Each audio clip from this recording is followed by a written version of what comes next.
Hi, I'm Storm. And I'm Mike. And we are from Advanced Group. What are we talking about today, Storm? Today we are talking about this fire blanket, Yep. which I'm really interested to find out about because I have one at home and have not used it yet. Yep. So where do you store this, for starters? Okay, so you'll probably see these in kitchens pretty commonly. You would be able to put it somewhere. If you put it probably above the stove, and the stove's on fire, you wouldn't want to go in there and grab it out of the cupboard above the stove. So, potentially either side of where the flames might be, or down lower, but to the sides perhaps, so that you can access it easily, quickly. If it needs to be obvious. In an industrial kitchen, you probably wouldn't put it in a cupboard. So people would typically have them in their kitchen areas. Yep. I was just laughing because mine's above the stove. Is it? Yeah. Whoops, I'm going to move it now. I've seen people do that before and thought to myself, that's possibly not the best spot. So how big is the blanket? This particular one is 1.0 metres by 1.0 metres, so square. There's 3 different sizes that we sell on our website. Don't quote me on the sizes, but it might be like 1.5 metres square and 1.8 metres square. We'll probably use this video for all 3 dimensions of the fire blankets that we sell. Yep. Yep. Besides having them in your kitchen, would any workplaces hold these? Yeah, definitely. So as an employer or a manager of any business, you are obligated to keep your staff safe. And part of your scope of safety should include a fire blanket as well as fire extinguishers. There are regulations on fire extinguishers, the sizes, the types, and the locations that the workplace is obligated to have them placed. And if you don't know what those are, you should either find out from WorkSafe or try and look it up in some way, or ask your OH&S type person.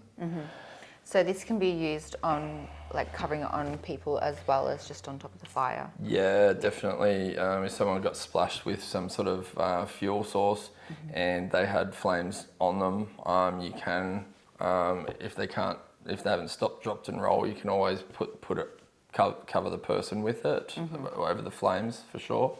Yep. And how do you pull it out? Yep, so it's been designed so that it has the black tabs here and then a button here so that you can pull on the black tabs to be able to pull the blanket out. Now the blanket's going to be folded up, obviously. Once you pull this out, you would have to give it a bit of a flick or unfold it, and then put it over the flames. Now, a lot of people probably have not ever thought about using a fire blanket or what's the best use.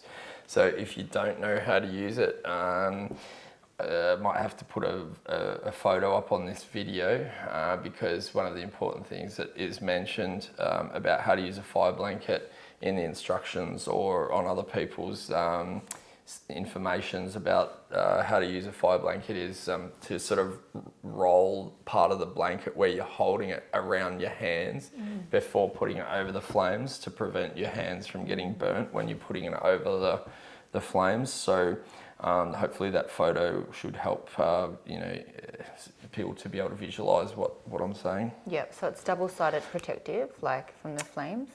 Yeah, this doesn't have one side which is flame-proof and the other not so much. It's basically the same either side. Yep. Do you know what the blanket's made out of? Good question. I actually don't, but there is obviously a range of materials that are flame retardant. So I don't know whether it's a chemical that's added to the material or whether the material is naturally flame retardant. So, but I couldn't tell you the material type. Sorry. Yeah, and I'm assuming this is just like a one-time use thing. You just throw it out after using it. You couldn't just fold it up and put it back. It depends if it has no physical damage to it. If it was a tiny flame that got extinguished almost immediately, I don't see why you couldn't put it back in. You'd have to fold it up the same way and have the tabs hanging out the same way to get it back in. But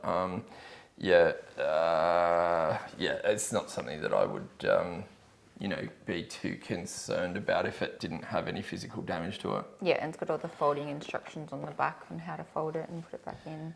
Yep. So, got a hole here. Is that to mount it on the wall? Yeah. If you could screw into somewhere near the near your stove, then you can hang it so that even if that's screwed adequately, you could just, without even pulling this off the wall, just pull on the tabs to be able to pull a blanket out. Yeah. For me personally, having these in a kitchen is 100 times better than a fire extinguisher, unless you had to have the fire extinguisher for a reason. For multiple reasons. I've even had the need to use a fire extinguisher in a kitchen before, and it wasn't fun. There was powder literally covering every single surface, and it took hours to clean. Does that affect how you see where you're spraying as well? Not necessarily, but it's not only is it projecting the powder at the source, and you probably wouldn't even use powder for a oil flame or a liquids type flame. There's other types of fire extinguishers for oils and things like that. Also, with say if you did have oil in a pan that's on fire, if you did hit it with a fire extinguisher and it potentially projected the oil out of the pan and then spread the oil over a bigger surface area, then you have more flames to contend with on a larger area. And hopefully no one would be in that way of that, the direction of the oil getting splashed. Yeah. So, to be able to contain a fire in a pan and not have to have hours to clean up or not spread that flames further is an excellent alternative. If the worst case scenario you had to use a fire extinguisher, fine. But plan A would be use a fire blanket for a fire in a kitchen. So the bag it's in, it's like plastic to make it water resistant and just protected, obviously. Yeah. It doesn't really need to be water resistant, but you need to have some sort of a container to keep it in, to store it in. So I guess this is one of the easiest ways to keep it. Yeah. Is there anything else we need to know about it? I don't know if there is.